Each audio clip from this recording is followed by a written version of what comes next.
I've been hunting since I was a kid. Grew up in Montana where the cold gets into your bones and the woods stretch for miles without another soul in sight. It's peaceful out there. You get to know the land like the back of your hand. But there's one trip I took about 3 years ago that still gives me chills when I think about it. I had planned a solo trip for the weekend. Just me, my gear, and a patch of woods near the edge of the Bitterroot Range. I wasn't looking to shoot anything big, just scout for elk and maybe set a few traps for small game. The first day was quiet. I pitched my tent near a dry creek bed, made a fire, and set a few snares along the tree line before sunset. I had my rifle with me at all times. Just habit. It wasn't uncommon to run into bears or even wolves up there. That night, I woke up around 2 a.m. to this weird sound. It wasn't an animal. It wasn't the wind. It sounded like humming. Low, almost like someone humming a song real slow and deep. I thought maybe it was in my head or the wind through the trees playing tricks. But then I heard footsteps, crunching leaves. Slow, heavy steps. Not a deer, not a coyote, something big. I grabbed my rifle and unzipped the tent as quietly as I could, but when I looked out, I didn't see anything. Just darkness. The fire had burned out. The woods were dead silent again. The next morning, I checked the traps. One of them had been sprung, but whatever was caught had torn itself free. There was blood, not a lot, but enough to know it wasn't a clean escape. That happens sometimes. But what didn't make sense were the footprints near the trap. They weren't from any animal I know. They looked like bare feet. Human, maybe, but longer, narrower. No one hikes barefoot in 20-degree weather.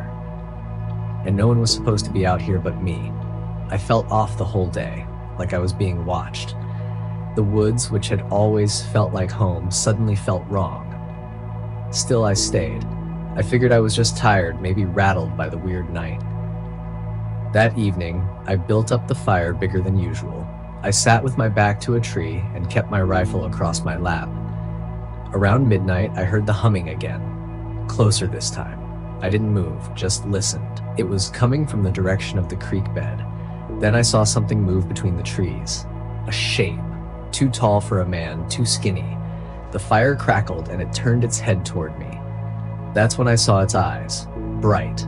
Reflective like an animal's, but forward-facing. Like it was hunting me. I stood up, raised my rifle, and it took off. Fast, but almost gliding between the trees. I didn't sleep after that. I waited for sunrise, packed up, and left. On the hike back to the truck, I passed by one of my traps I hadn't checked the day before. The snare was gone. Completely. The whole wire setup ripped out of the ground. In its place was a small pile of rocks stacked into a strange pattern, a spiral, almost, and sitting on top was a piece of fur. Not elk, not rabbit. Something dark and coarse, like it came from a wild dog or worse. When I got back to town, I told one of the old hunters at the gas station what I saw. He looked at me for a long time and said I wasn't the first to mention something like that. He called it the tall one. Said there's stories going back decades about a thing in those woods that mimics human sounds and watches hunters. Most people think it's just myth or local folklore. But I saw something out there. I know what I saw. I haven't been back since. I still hunt, but never alone. Never near the Bitterroot Range. And sometimes, when I camp too deep in the woods, I swear I hear humming again. Always after midnight, always just out of sight.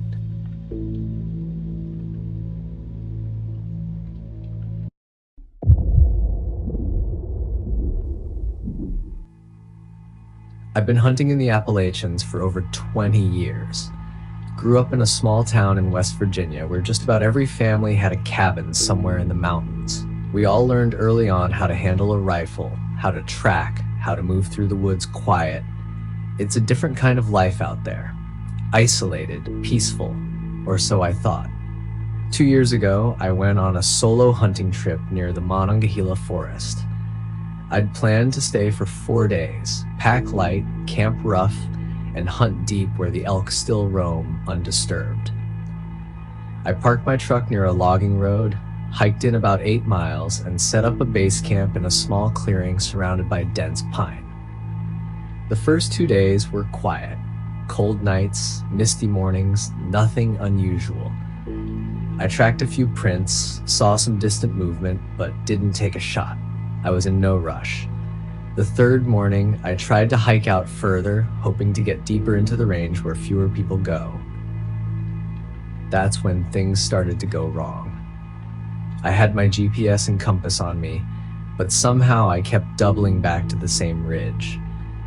I'd marked trees with orange tape, only to see the same trees an hour later from a different direction. I figured maybe I was just tired or losing focus. The forest out there can be disorienting, especially with the fog rolling in. Around late afternoon, I realized I was completely turned around. I couldn't hear the creek I had followed earlier, and the sun had dipped behind the ridge, throwing long shadows across the woods. I decided to find a dry spot and camp until morning. I had supplies. I wasn't panicked. Not yet. That night was different. I built a small fire, ate some jerky, and settled in with my rifle close. Around 1 a.m., I heard movement, soft footsteps, not an animal crashing through underbrush. These were careful, measured, like someone trying not to be heard. I froze and listened. The fire crackled softly. Then I heard whispering. Not words, just sounds. Human but off. I called out, asking if anyone was out there. No answer, just silence. When the sun came up, I packed everything fast and started hiking west, any direction, just to get out. The woods were completely still. No birds, no squirrels, nothing. By noon, I found what looked like an old trail. Overgrown, barely visible, but it gave me a direction. I followed it for what felt like hours until I noticed something nailed to a tree. It was a rabbit, skinned, gutted, and pinned through the skull with a rusty nail. There were bones and feathers hanging from twine above it, like some kind of wind chime. I turned around fast, heart pounding, and that's when I saw them. Two figures standing just beyond the tree line. Not moving. Barefoot, dirty, thin. Their faces were covered in mud or ash, I couldn't tell. Just dark eyes staring at me. They didn't speak, didn't come closer. Just watched. I raised my rifle and backed away, then turned and ran. For the next hour, I moved fast, heart racing, checking over my shoulder every few minutes. Every now and then, I'd catch glimpses. Movement in the trees, shadows ducking behind trunks, something crawling through the underbrush, just out of sight. At some point, I stumbled into what used to be a cabin. Roof was caved in, but the stone chimney still stood. Inside were bones, some animal, some, I'm not sure. The place reeked like death. I didn't stay long. Eventually, I hit a ridgeline and saw a radio tower in the distance. I followed that as best I could until I hit a gravel road and flagged down a ranger truck just before sunset.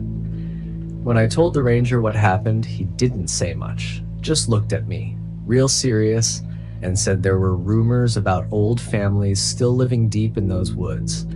People who don't take kindly to outsiders, said I was lucky to get out. I believe him. I haven't been back since. I still hunt, but I stay close to town now, and I don't go into those woods alone anymore.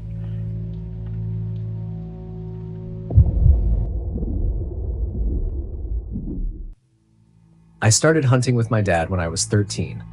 He was one of those old school types, quiet, steady, could track a buck for miles without ever needing a GPS.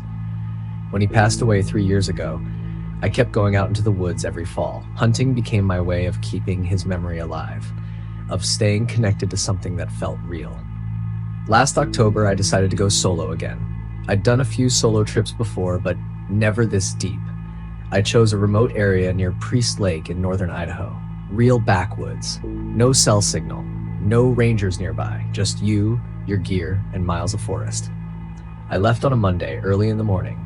Packed everything into my truck. Rifle, tent, freeze-dried meals, water filter, emergency beacon, even a flare gun just in case. My plan was to hike in about 8 or 9 miles, set up camp, and stay the whole week. The first day went fine. It was cold, a little overcast, but peaceful.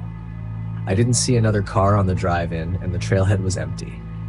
I hiked in about 6 hours, found a flat spot near a ridge, and set up my tent. There was a stream nearby, fresh animal tracks, everything felt perfect. That night I cooked some food, had a little fire going back, and turned in around 9. At some point during the night I woke up. No sound woke me, just a feeling. You ever have one of those moments where your body knows something's wrong before your brain does? That's how it felt. I sat there in my sleeping bag, listening, and I heard it, faint crunching outside the tent. Not an animal. Too slow, too careful. Someone was walking around my camp. I didn't move. I just sat there, barely breathing, heart pounding so loud I could hear it in my ears. The steps circled the tent, then stopped. A few seconds passed, then a whisper. A man's voice, too quiet to understand, but he was talking to someone else. I wanted to unzip the tent and shine my light, but my gut told me not to.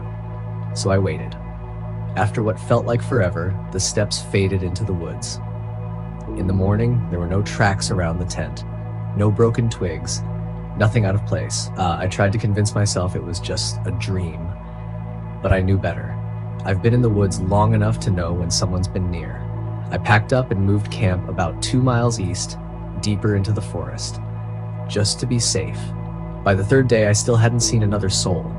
I started setting traps, moving slow and quiet through the trees, always watching, always listening. Around noon, I found something that made my stomach turn. It was a deer, at least what was left of it. The body had been torn apart, not gutted like a hunter would do, ripped open, sloppy, vicious. And its head, someone had tied it with rope and hung it from a branch about 10 feet up, swaying gently in the breeze. It looked fresh. The smell was unbearable. I backed away and didn't look back. No animal did that. And no hunter would leave something like that behind unless they were trying to send a message. That night, I didn't start a fire. I didn't cook food. I just lay in the dark, listening. Sometime after midnight, I heard them again. Voices. Multiple now. At least 3. Laughing softly. Not the kind of laugh you make when you're having fun. The kind you hear when someone's enjoying something they shouldn't. I quietly reached for my rifle and waited. They didn't come close this time, but they were out there, watching. At dawn, I made the decision to leave. I broke camp fast, left half my gear behind, and started hiking toward the road. It was going to be a long haul, at least 6 or 7 hours, but I didn't care. I just needed to get out. About 2 hours in, I stopped for water. That's when I saw something that froze me in place. Carved into a tree about 6 feet up was a symbol. It looked like an eye, a crude drawing, and below it, my name, not my first name, my last name, carved deep into the bark. No one out here knew who I was. I hadn't told anyone where I was camping. That tree hadn't been marked when I came through. They had followed me. At that point, I was done being cautious. I sprinted down the trail, only stopping when my legs gave out. I collapsed near a dry creek bed and tried to collect myself. That's when I heard the whistle. Just one, high-pitched note, from somewhere behind me. I stood up, shoulder aching from the rifle strap, heart beating out of rhythm. I didn't even think, I just ran. It took me until almost dark to reach the road. When I finally saw it, I dropped to my knees and cried. Not out of fear, out of relief. But the story didn't end there. The next morning, I went to the ranger station and filed a report. The ranger who listened to me was polite, but I could tell he didn't believe me. He kept asking if maybe I'd imagined it or if it was just other hunters playing a prank. I insisted it wasn't.